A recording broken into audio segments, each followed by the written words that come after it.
Itulah ya, tantangannya Dirjen untuk menjelaskan itu, karena bukan saya tantangannya, tapi memang ya kita serahkan pada ahlinya, difahami ya.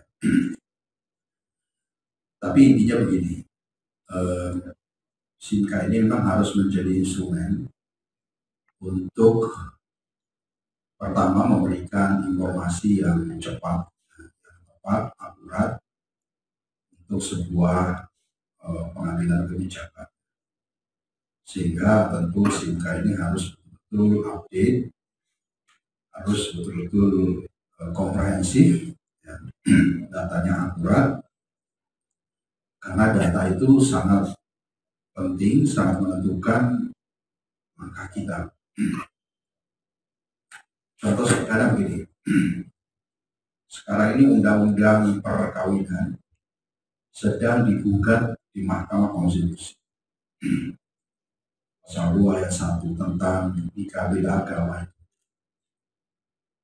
Saya kebetulan diberi amanah untuk mewakili pemerintah presiden dalam hal ini dalam sidang-sidang Mahkamah Konstitusi itu terkait dengan nikah beda agama ini. Banyak sekali fakta di lapangan, data di lapangan yang kita temukan yang bisa sangat mempengaruhi argumen dan kebijakan atau keputusan terkait dengan gugatan ini.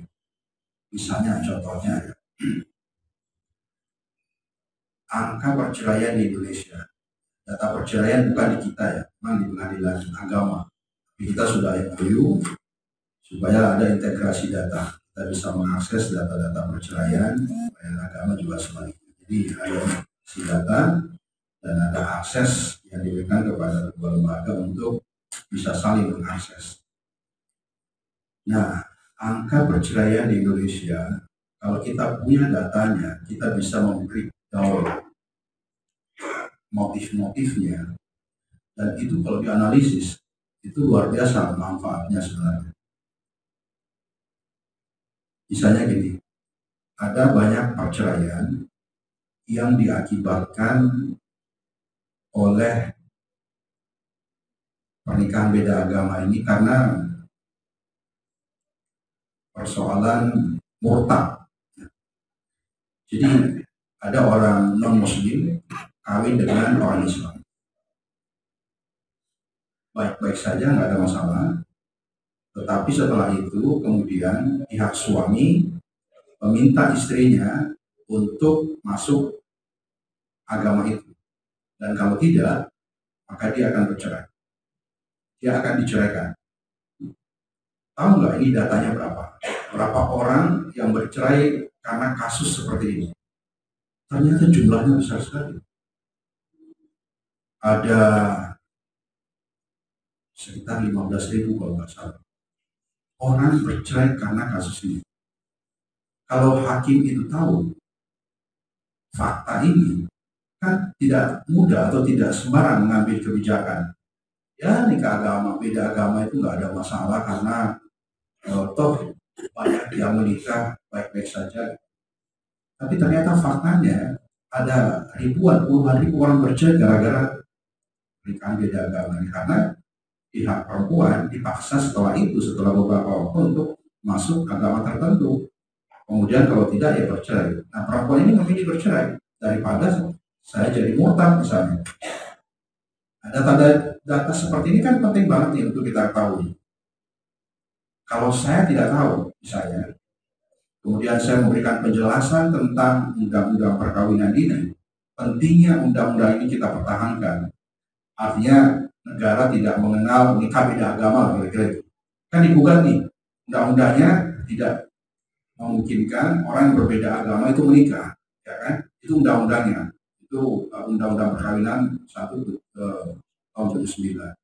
Kemudian kompilasi hukum Islam juga sama, tidak mengenal nikah beda agama. Ada yang menggugat, ya alasannya hak asasi manusia macam-macam. Tapi ada fakta sosiologis yang tidak dipertimbangkan karena tidak punya data. Ya mereka mana tahu, yang tahu adalah kita dan pengadilan agama. Tapi pengadilan agama apakah sempat juga melakukan analisis terhadap fakta-fakta seperti ini?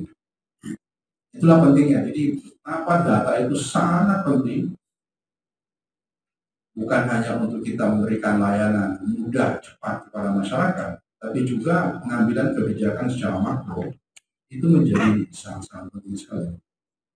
Jadi engagement teman-teman, komitmen kita bersama untuk memastikan bahwa SIMKA ini adalah sistem informasi yang terpercaya, yang memberikan kepada kita informasi secara akurat, itu sangat-sangat penting. Sangat-sangat penting. Jadi sekali lagi, saya berharap teman-teman yang hadir dalam acara ini betul-betul memaksimalkan ya data-data SIMKA kita ini supaya lebih bagus. Jadi semua layanan nikah harus dimasukkan di dalam SIMKA itu. Jadi nanti tugas kita sebenarnya, mungkin tugasnya teman-teman di Direktorat KUA itu bukan hanya punya data begitu saja, tapi melakukan analisis terhadap data itu. Ya, inputnya oke lah operator ya, tapi setelah itu harus dianalisis karena data itu memberikan refleksi memberikan penjelasan tentang fakta yang sedang terjadi. Seperti contoh-contoh yang tadi saya berikan itu. Berapa banyak sih orang bercerai karena kasus ada? Berapa orang yang bercerai karena persoalan ekonomi, karena ketidakmatangan emosional, karena menganggap pernikahan itu biasa-biasa saja dan seterusnya. Itu penting. Itu bisa didapatkan melalui analisis dan itu nanti mengaruhi kebijakan makro yang akan kita buat. Ya mungkin ini bukan tugasnya teman-teman operator, tapi tugasnya teman-teman di direktorat. Saya sebagai pengambil kebijakan terkait dalam hal ini, saya membutuhkan data-data faktual di lapangan supaya saya punya gambaran komprehensif tentang realitas pernikahan perceraian di Indonesia. Nah, angka perceraian kan masih sangat tinggi sekali ya, Bapak Ibu sekalian, teman-teman.